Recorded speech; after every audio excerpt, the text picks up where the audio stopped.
Hey, welcome back to another edition of Babyface Brew Review. My name is Alex. I'll be walking you guys and gals through this review for the next few minutes here today. We've got a brand new limited release offering from Ballast Brewing Company, San Diego, California. We are going to their Sculpin lineup, freshly introduced. This is the Aloha Sculpin, which they call a Hazy IPA. So very, very excited, as always, to join you guys and gals. I apologize in advance for my absence. Been doing a lot of other stuff, so went to Bevmo today, saw that this was on the shelf, immediately grabbed it, and very, very excited to review this with you.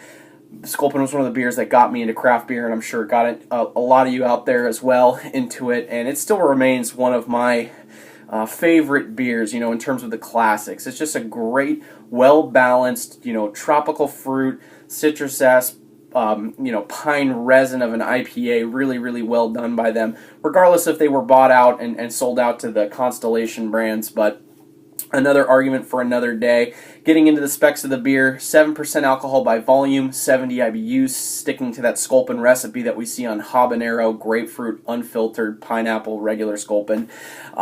Getting into the accolades of the beer, you're looking at 4 out of 5 from Beer Advocate, which puts it in the exceptional category, and then the folks over on Untappd give it 3.86 out of 5 caps, which is from 2000 or so ratings, so very, very new.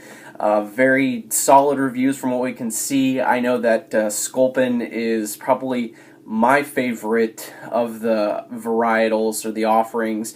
Sculpin and the unfiltered Sculpin is very, very solid. Obviously, there's a bunch of new haze craze IPAs from the Northeast, and then down in Monkish and in Los Angeles. So it's really sweeping the nation. If it hasn't done so already, you see guys like Sierra Nevada with Little Hazy Thing, and now Sculpin putting out a Hazy IPA. So without further ado, let's crack the cap on the Ballast Point Aloha Sculpin Hazy IPA. Bottling date, they've actually changed it from the Julian code, which I kind of like. It's February 12th, 2018. Today's date is March 12th. We are 1 month old exactly, still relatively fresh.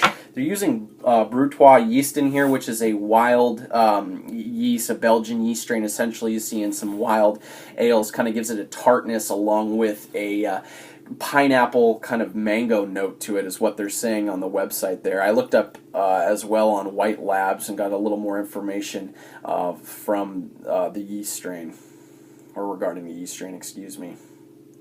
Very aggressive pour on my behalf. I apologize in advance. I haven't done a beer review in a little while. No, all kidding aside, pouring a beautiful, beautiful golden kind of cloudy color and complexion here. There is a little bit of clarity. It's not going to be a juice bomb, an opaque monster that you're seeing from Trillium or Treehouse in the Northeast, but there definitely is some cloudiness to it. Active carbonation streaming up from the bottom. This is a nucleated IPA glass, so that might accentuate some of the carbonation, as we can see here. Very, very tightly compact bubbles at the bottom, soap sudsy towards the top. I mean, it's like a 3-finger pour because of my carelessness there, so I apologize for that. Off-white eggshell color in complexion, but beautiful, beautiful beer in the glass here. Really, really nice stuff. Nice golden color to this. Let's get into aroma and a smell on this bad boy, because we know that's what it's all about. Yeah, it smells like Sculpin. There's no doubt about that. Wow. Tropical fruit up front, pineapple, guava really coming to mind first off. Then you get that nice citrus zest. You get the grapefruit peel, the orange rind quality. You get a little floral component to this one as well. A little bit of peach in there as well. Really juicy, very, very juicy in terms of the aroma on this one. A little bit of pine maybe. Nice, clean, kind of grainy, crackery malt to this as well that we know and love from Sculpin. Yeah, really nice stuff. Wow, smells amazing. All right, cheers, prost, or the hell you want to call it. This is the Aloha Sculpin from Ballast Point Brewing Company, San Diego, California.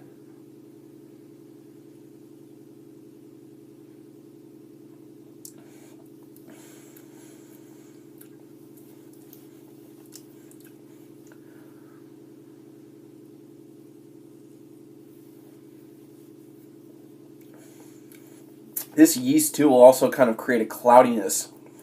So I don't know if they're technically kind of like cheating the system here in terms of making it, you know, hazy. But yeah, that in regards to the beer being a little more clouded comes from the yeast, is what they're saying. Up front, I get a nice kind of grainy, crackery, not biscuity, but like crackery malt sweetness, excuse me. And then we kind of transcend into the hop bouquet. We get pineapple. I get guava notes as well, which kind of follows the nose. Then a little bit of mango, some like light peach skin, a little bit of pink grapefruit notes as well, some like muddled citrus zest on that as well.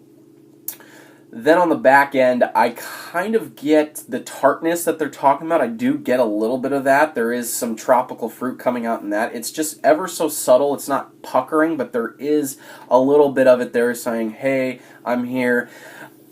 There is a little bit of a stickiness, kind of a pine resin almost to it, which I get in the regular Sculpin, as well as a little bit of some more kind of like grapefruit skin along with maybe a touch of pineapple. So just to wrap that up, I know there was a lot. The back end, a little bit of the tartness, pine resin, a little bit of grapefruit, and some pineapple as well. So really nice stuff here.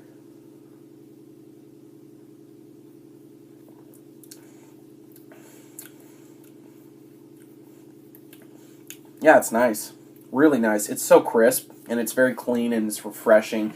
Getting into the mouthfeel here, really, really drinkable. 7% ABV. It's not there, not at all.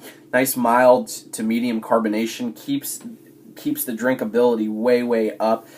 Like I said, it's very, very refreshing. It is a little sticky at times on the palate. That's not a bad thing, but it's nice and balanced. The malt and the hops play in unison here. It's really, really well done, which is what Sculpin is known for too. Yes, it's an aggressive, it's a hoppy IPA, dating back to 2010. This was a hop bomb, quote unquote.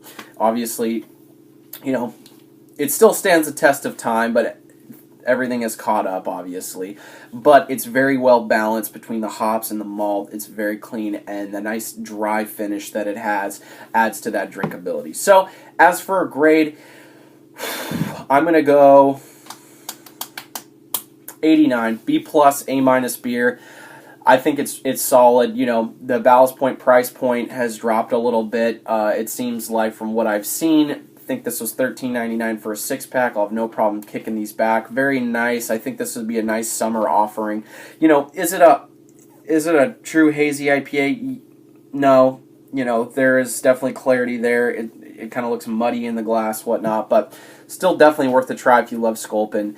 I definitely, would recommend this beer to somebody else and you guys. So, with all that said and considered, 89 for me, but that's not what matters. What you guys and gals think, so you can let me know all down below in the comments section. Did you love it? Did you hate it? Why? Leave it all there. What beers are you guys drinking right now? Let me know. I'd love to trade back and forth. What beers do I have that you don't have? What beers do you have that I don't have? So, all that said and considered, thank you so much to each and every one of you. I appreciate it. I appreciate it a hell of a lot. I say it every time. Until next time, cheers, bros. We'll see y'all again on Babyface Brew Review.